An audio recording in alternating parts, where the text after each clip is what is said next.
So, who remembers Eddie Murphy? Hit me with your best shot! When asked what is Mr. Murphy's most memorable film, a lot of people are instantly going to jump to things like the Beverly Hills Cop series. Or of course his turn as Donkey in the masterpiece that is the Shrek franchise. I'm making waffles.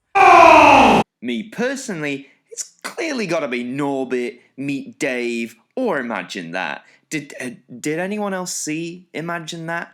No, I don't think they did. I think it's fair to say that as Eddie approaches 60 years old, he has quite the eclectic career. He started off as an edgy, unpredictable, foul-mouthed comedian in the 1980s, and if all you know of him are his family-friendly movies, then you may be in for quite a shock, as instead of stuff like toilet humour, you get stuff like this. Brothers act like they couldn't have been slaves back 200 years ago. It ain't like them like that shit. I wish I was a slave. I would somebody up. Shit, tell me to bale some mother cotton. I would have been on the street and shit. You would have came up and said, hey, yo, bale this cotton. Oh, said, suck my master. Suck my mother. As the 1990s rolled around and eventually the 2000s, Eddie decided to go for a more family-friendly approach, and he's had numerous successes at the box office. Towards the end of the noughties, his movie career was tailing off, and in the last decade, he hasn't made that many movie appearances. Although I would recommend seeing Mr. Church, where Eddie takes on a serious role, and it's a cracking little film. But amongst all the success at stand-up comedy and the movies, did you know that Eddie Murphy at one time also had a fledgling music career? Well, it all began there in 1985. Eddie was arguably at the absolute peak of his fame and popularity. He had mastered comedy, he was breaking into films, so what other avenues could he try and make it big in? Music.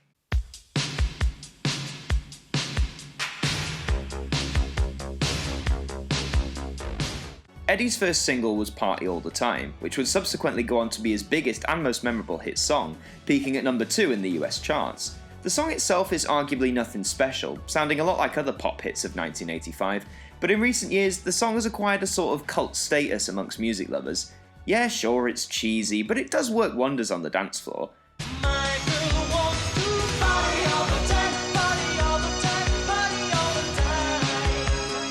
The hit single was followed by an album titled How Could It Be, which unfortunately didn't reach the same commercial heights as his single, with the album peaking at number 26 on the albums chart.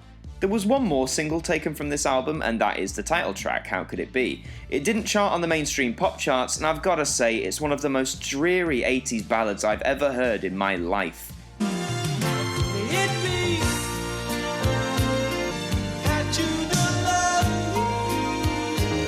And that theme sort of runs through this album. It's really one note to me, and aside from Party All the Time, there's nothing insanely memorable. It was also a shock to people and critics at the time how tame this album was. Eddie had released 2 albums purely comprised of more comical works before this, but to see this edgelord release an album of standalone pop songs that was just a bit of a sidestep. Little white dude walked up and said, this your bag? I said, yeah, it's my bag. Why, mother?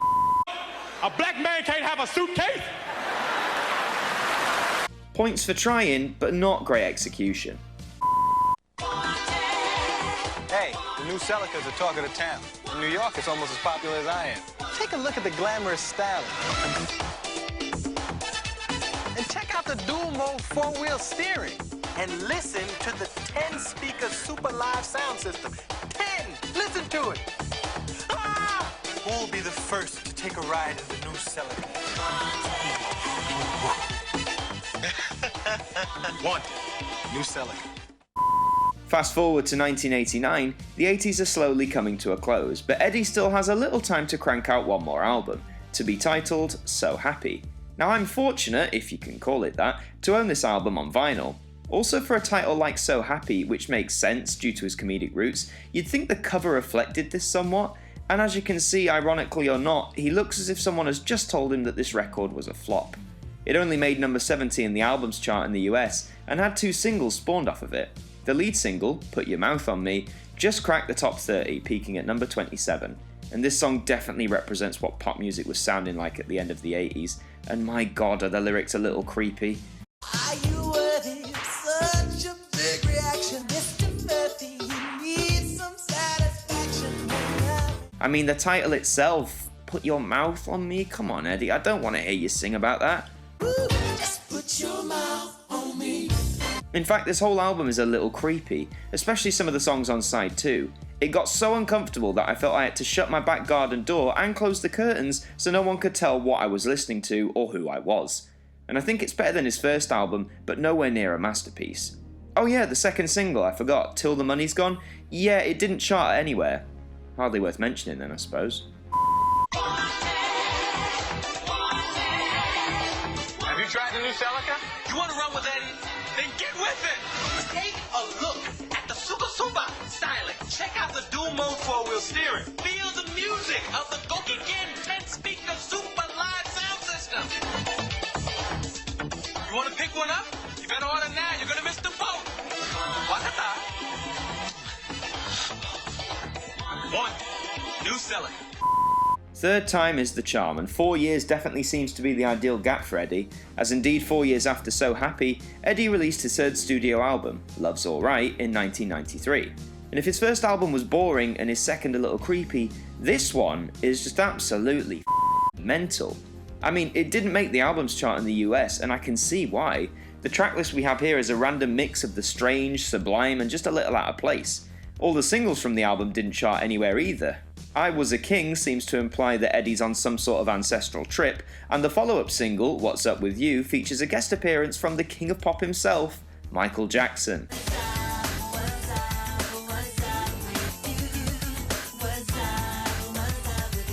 The two have been good friends for a number of years by this point, with Eddie appearing prominently in the music video for MJ's hit Remember the Time. But again, this song is just... It's corny to the fullest extent, and the video is probably the most 90s thing in existence. I tell you what the story, I tell you what it looks like. If you see my album cover, the clouds and all that stuff, it's us, me and Michael in the sky and the clouds with hearts and doves and the kids floating around, lots of special effects. Very psychedelic. Right. So even the king of pop couldn't salvage the song or the album for Eddie, and it concludes with a near 8-minute rendition of rock standard Hey Joe, and I'm sorry Eddie Murphy fans, but this is a painful conclusion. Hey Joe. And then Eddie's music career just stopped. There were 2 album releases towards the end of the 90s, but these were just compilations of his best comedy hits, and with a few of his songs thrown in for good measure. But since Love's Alright in 1993, Eddie hasn't released a follow-up album, and not to be rude, but that's probably for the best. He's by far from being the worst singer out there, and his voice, at least to me, never had its own unique identity as a singer. As a comedian and an actor, absolutely, but I feel the music business was the one thing Eddie was never going to truly crack.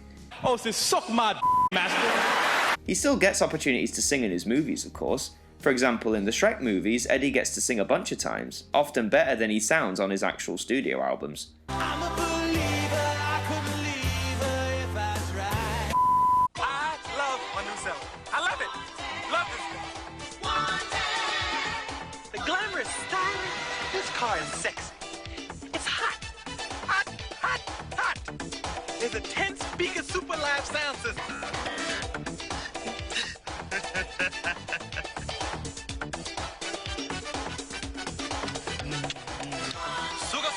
New Celica. So whilst Eddie Murphy is still a name that generations are going to remember for years to come, how should we look back on his music side of things? Well, not with much fondness if I have to be honest. Sure, Party All the Time is still a pleasant surprise to hear when you're out and about, and still a good jam, but aside from that, everything else is just sort of forgettable, and if it's not forgettable, it's creepy, and if it's not creepy, it's just weird, and if it's not any of those things for you, then just stick to his early comedy albums for pure 100% unfiltered edginess. You mother. Other motherfuckers say, we'll bail the shit, just keep that shit over. Eddie had a go, he gave it a try, and it just didn't work out. And fair play to him for trying, but the music career of Eddie Murphy is something that, yes, should be acknowledged for existing, but also something that for many will just be a tiny footnote in a much more memorable and successful career. Thank you all for watching this video, I hope you enjoyed it. If you did, please share it around with your friends both on YouTube and on social media, slap a like on the video and subscribe to the channel with notifications on if you're brand new. I've been Martyn, and until the next one, I will see you all next time.